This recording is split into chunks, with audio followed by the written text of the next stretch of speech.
Welcome to the Supreme Court Podcast.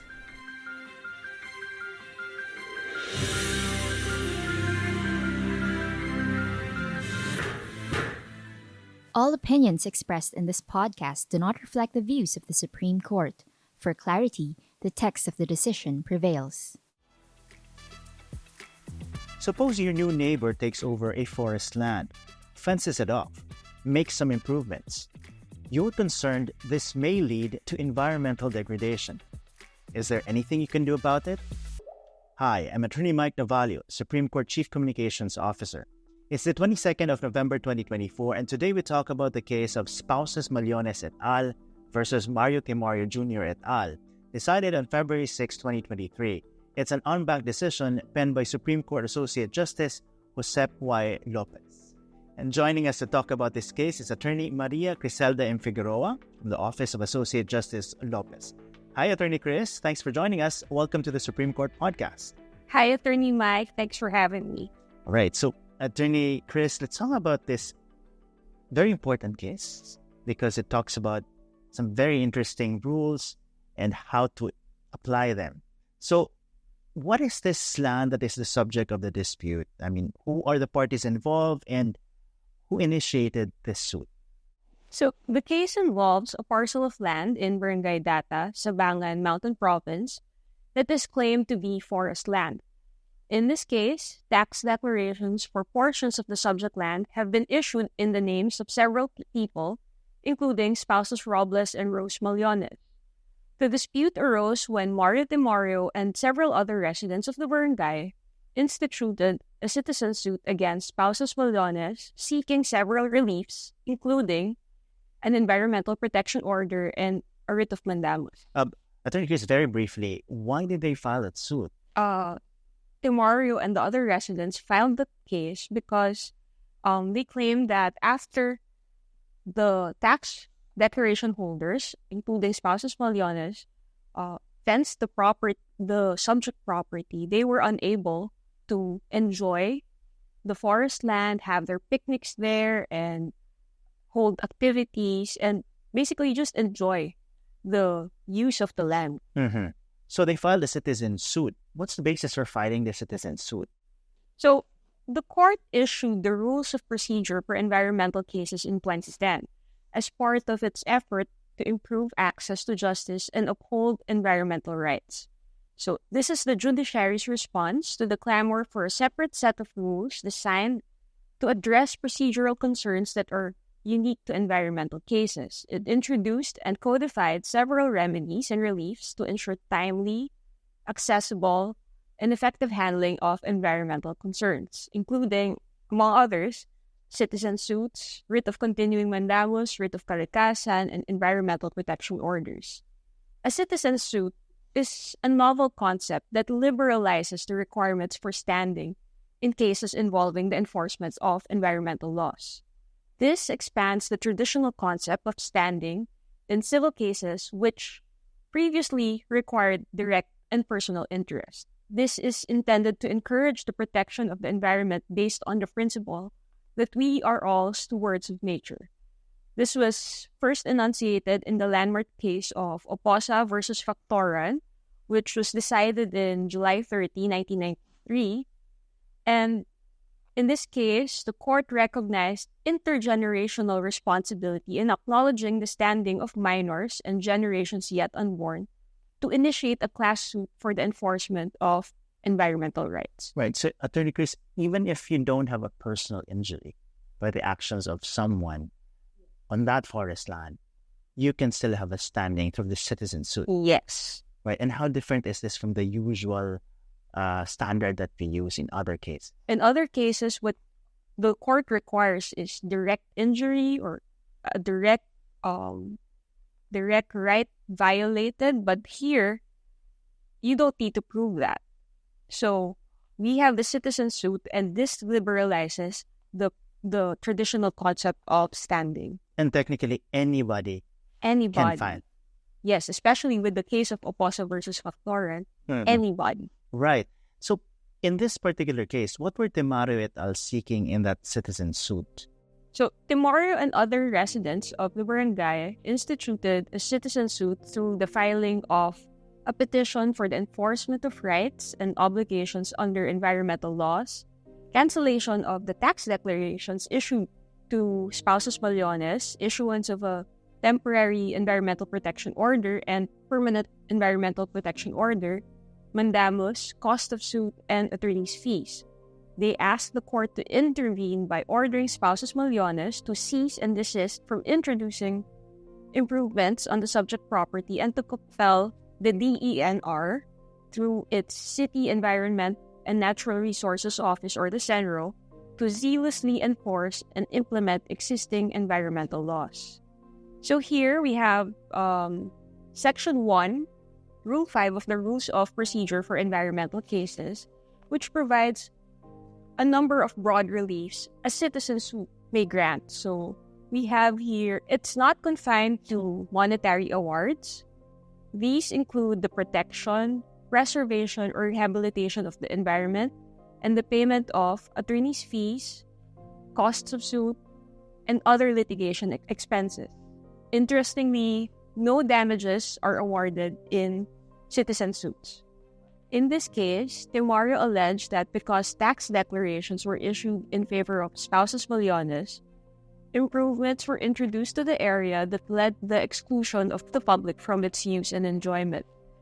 They expressed concern over various violations of environmental laws being committed by spouses Mallones that could lead to unimaginable environmental damage, not only to the prejudice of their own constitutional right to a balanced and healthful ecology, but also to the present generation and generations yet unborn. So here, they claim that spouses Mallones conducted kaingin activities and earth-moving activities, land conversion.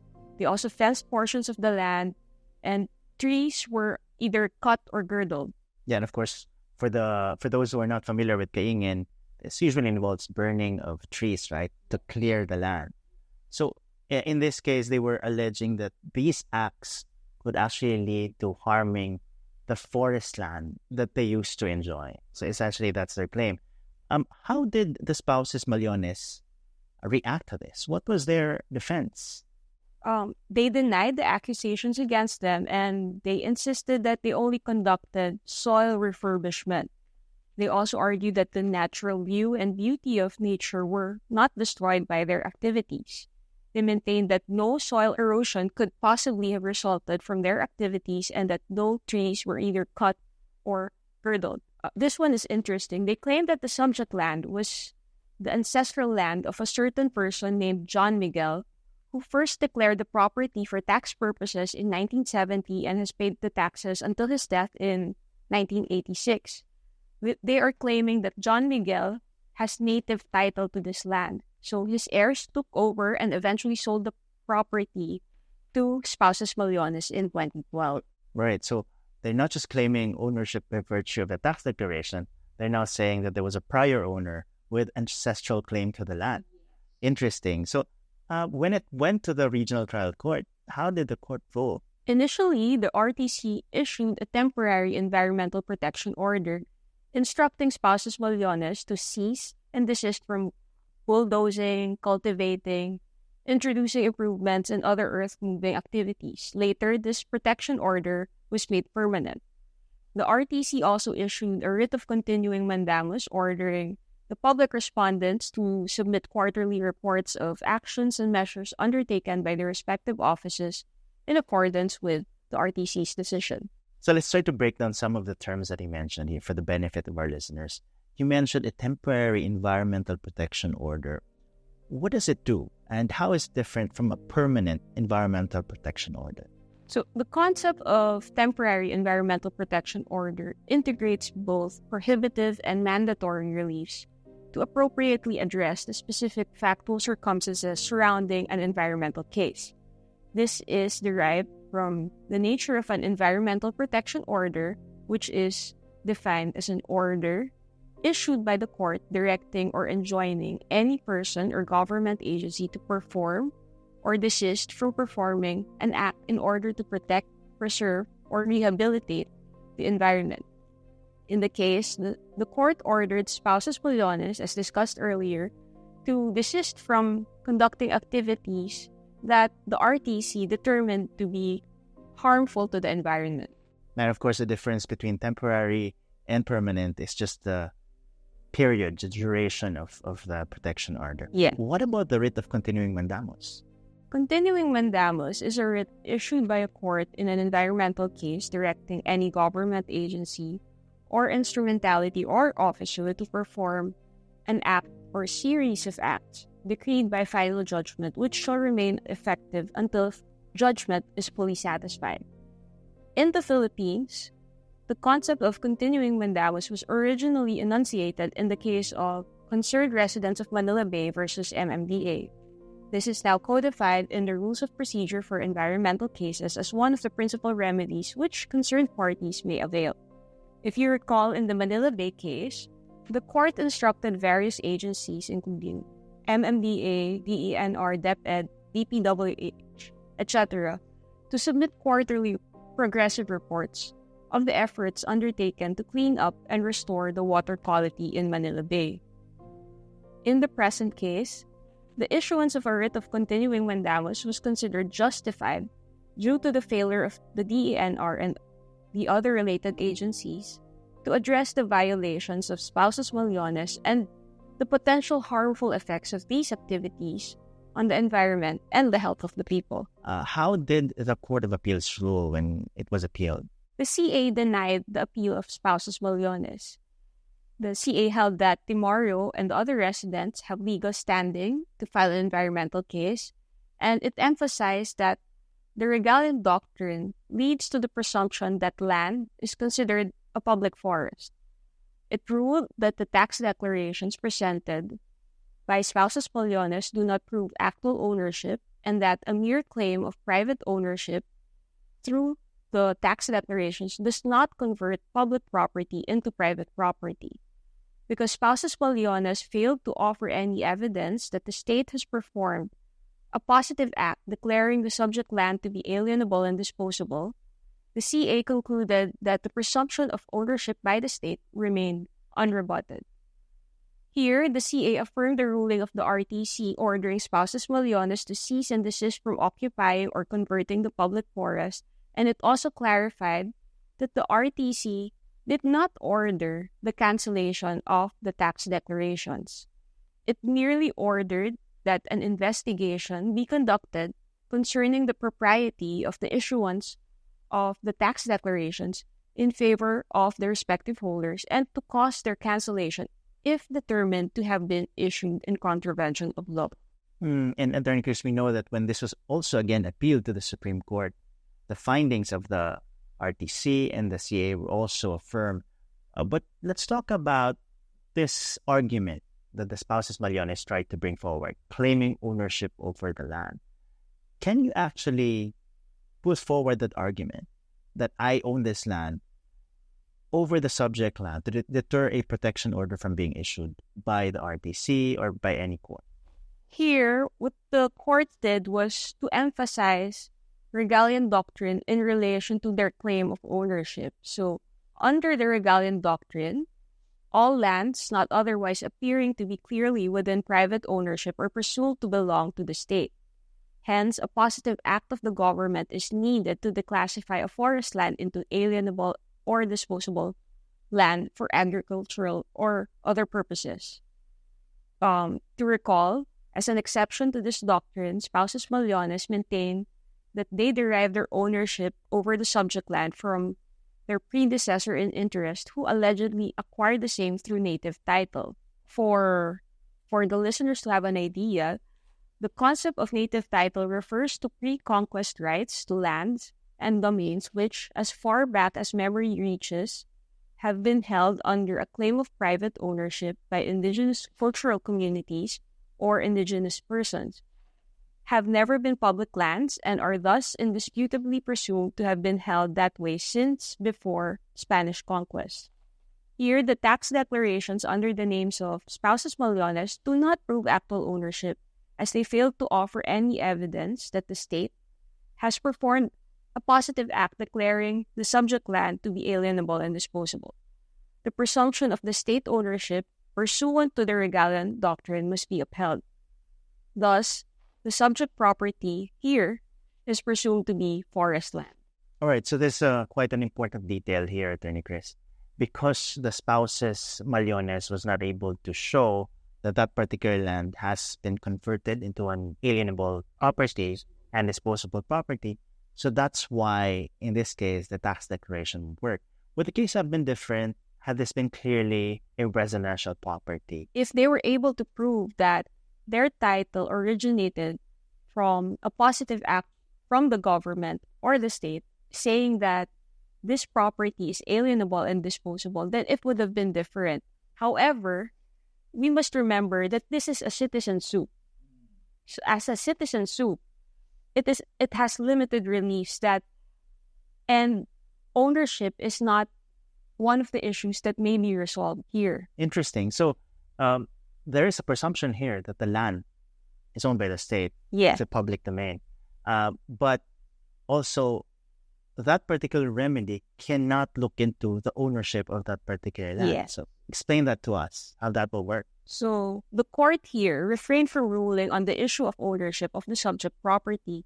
It cited Section 1, Rule 5 of the Rules of Procedure for Environmental Cases and pointed out that the authority to resolve an issue of ownership is not among the reliefs that may be awarded in a citizen suit involving an environmental case. In addition, resolving the ownership controversy will necessarily entail identifying and recognizing individuals claiming to be indigenous peoples or indigenous cultural communities who claim ownership under a native title.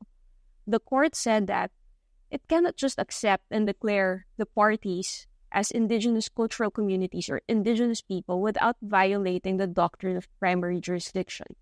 It stressed that the National Commission on Indigenous Peoples is the primary government agency with jurisdiction to resolve this controversy. It explained that these are issues beyond the expertise of the court and are best left to the judgment of the NCIP. It is presumed to be equipped with the technical knowledge and expertise in this specialized field. Right. So if the court is unable to go into the ownership, all the more the validity of the tax declaration? That's true. Similar to the issue of ownership, the court refrained from resolving the validity of the tax declarations, as this is not among the reliefs provided in a citizen suit filed pursuant to the Rules of Procedure for Environmental Cases. Right. So let's go to this particular case. What's the consequence of the court saying that this is presumed to be forest land? I mean, how did it finally resolve what the spouses Timarios were actually asking the court to do? So what happened here was that the court ruled that since the subject land is presumptively part of public forest, the acts of spouses Mallones of occupying, fencing, clearing, planting, converting, building on, and kaingin, other activities are all contrary to the provisions of the Forestry Reform Code of the Philippines, which is Presidential Decree number 705, because their activities are prohibited in this code. It highlighted that there is no evidence on record that they obtained the necessary permits or authorization to enter, occupy, and clear the forest land they claim. As such, the court went beyond simply stopping the activities of spouses Mallones that have deleterious effects to the environment.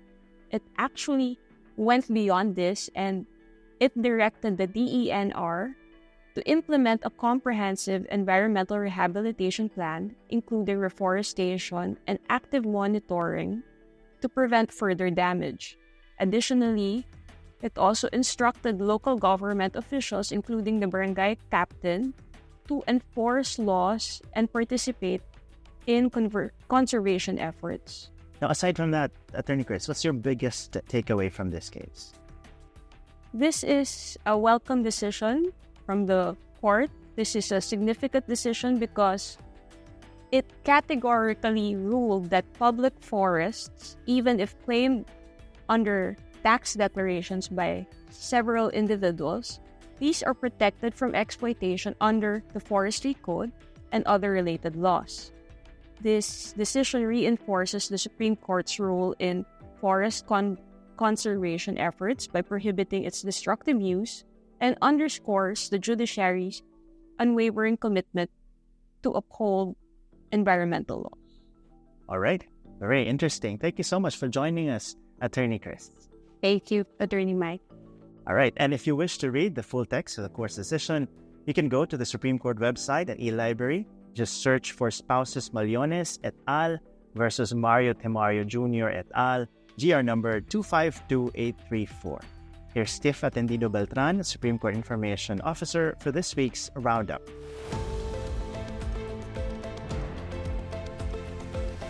At the Supreme Court this week. The Supreme Court nullified COMELEC Minute Resolution number 22-0774, which had approved the post-election substitution of the nominees of Comunidad ng Pamilya, Pasyente at Persons with Disabilities, or the P3-PWD party list, including Maria Rowena Amelia Guanzon in the 2022 elections. By permitting substitutions beyond the deadline, the COMELEC violated the constitutional right of the people to have information. The court emphasized the importance of the timing of nominee substitutions as it directly affects voters' rights to know the identities of the nominees from party lists. This knowledge allows voters to make informed and intelligent choices on election day. The court directed P3-PWD party lists to submit additional nominees, but prohibited them from renominating for the 19th Congress the nominees whose substitutions have been invalidated. The decision is immediately executory. In another decision, the Supreme Court affirmed the dismissal of a bus driver for gross and habitual neglect of duty after being involved in multiple road accidents. The court ruled that Marcelino Linganay was validly dismissed by his employer, Del Monte Land Transport Bus Company Inc., or DLTB Co., for violating the company's rules against reckless driving and for gross negligence, which resulted in injuries and property damage. Linganay violated company policy with his repeated reckless driving, which endangered the lives of his passengers and pedestrians. He also exposed the company to liabilities. From November 18 to 21, the Supreme Court of the Philippines hosted the 11th meeting of the Council of ASEAN Chief Justices, or CACJ, at the Shangri-La Mactan, Cebu. The meeting brought together Chief Justices and senior judiciary officials from ASEAN member states to discuss judicial cooperation and regional initiatives in Southeast Asia. Chief Justice Alexander G. Gesmundo was elected as the new chairperson of the Council of ASEAN Chief Justices. Distinguished leaders of the judiciary and legal professionals from across the ASEAN region gathered at the Shangri-La Mactan in Cebu on November 19, 2024 for the 45th ASEAN Law Association Governing Council meeting. Chief Justice Alexander G. Gesmundo underscored the transformative impact of technology on the legal profession during the event. And that's your Supreme Court this week. I am Tiff Atendido Beltran, Supreme Court Information Officer. And that's our podcast this week. Join us again next time for a detailed discussion of select cases decided by the Supreme Court. I'm Attorney Mike Navalio, your Supreme Court Chief Communications Officer. You can catch this podcast on the Supreme Court Public Information Office's accounts on X, Facebook, Instagram, Threads, YouTube, and Spotify. You can also catch previous editions on our website and on Spotify. This podcast episode was produced by the Supreme Court Public Information Office with Attorney Jen Tuazon Erania as researcher, Victor Laranio and Gary Clint Enriquez as sound editors, and Dyke Flores and Jerome Batumalake as web editors.